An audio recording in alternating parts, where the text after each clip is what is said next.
You see it happen every single day, right? A solid piece of ice melts into a puddle of water, which can then turn into invisible steam.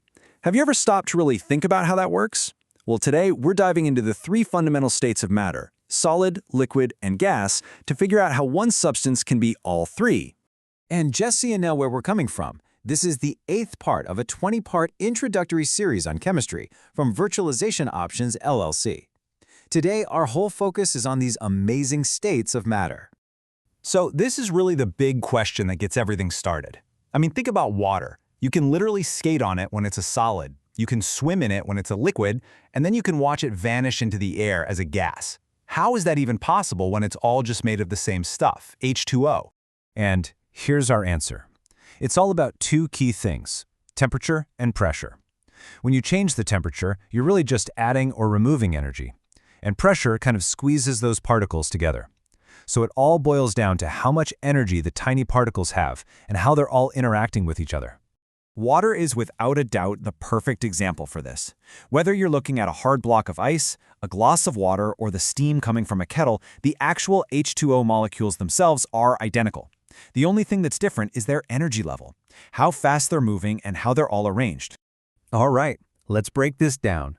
Starting with the most orderly state of them all, the solid. What exactly makes something a solid? Okay, so the official definition is pretty straightforward. A solid has a fixed shape and a fixed volume. Think about your phone or a brick. They don't just change their shape or size when you move them around. They're rigid, they're structured. So what's going on at the molecular level? Well, imagine a super packed crowd at a concert. The particles are all locked in, shoulder to shoulder.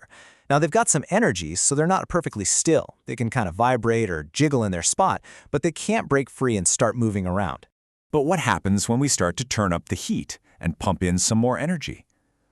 Let's move on to the liquid state and see how things change.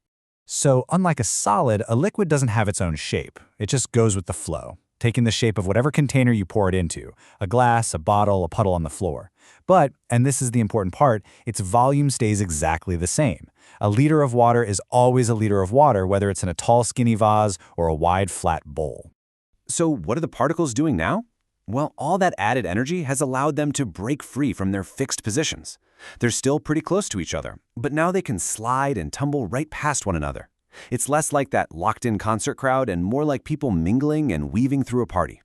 All right, let's crank the energy all the way up and check out the final state we're talking about today, the gas state. This is where the particles get total freedom.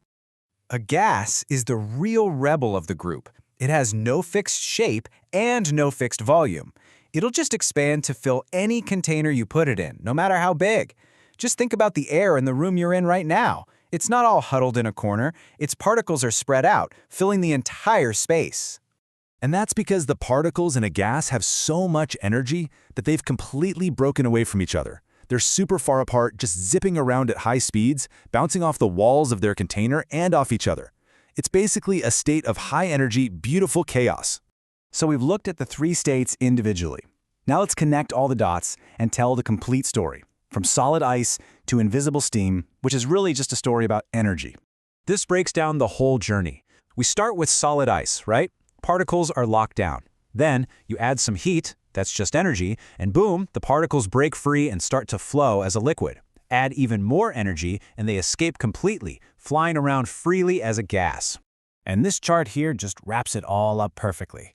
You can see the pattern, right? As you go from solid to liquid to gas, the particles get more and more freedom. Their shape and volume get less and less defined. The big takeaway is that the substance itself, the H2O, never changes, only its energy level and how its particles are organized. So we'll leave you with this to think about. We've been using water as our main example, but this principle is happening all around us, everywhere. What about a chocolate bar that melts in your hand, or butter that goes from a solid stick to a liquid in a hot pan? Take a look around you. How many of these amazing transformations can you spot in your own world?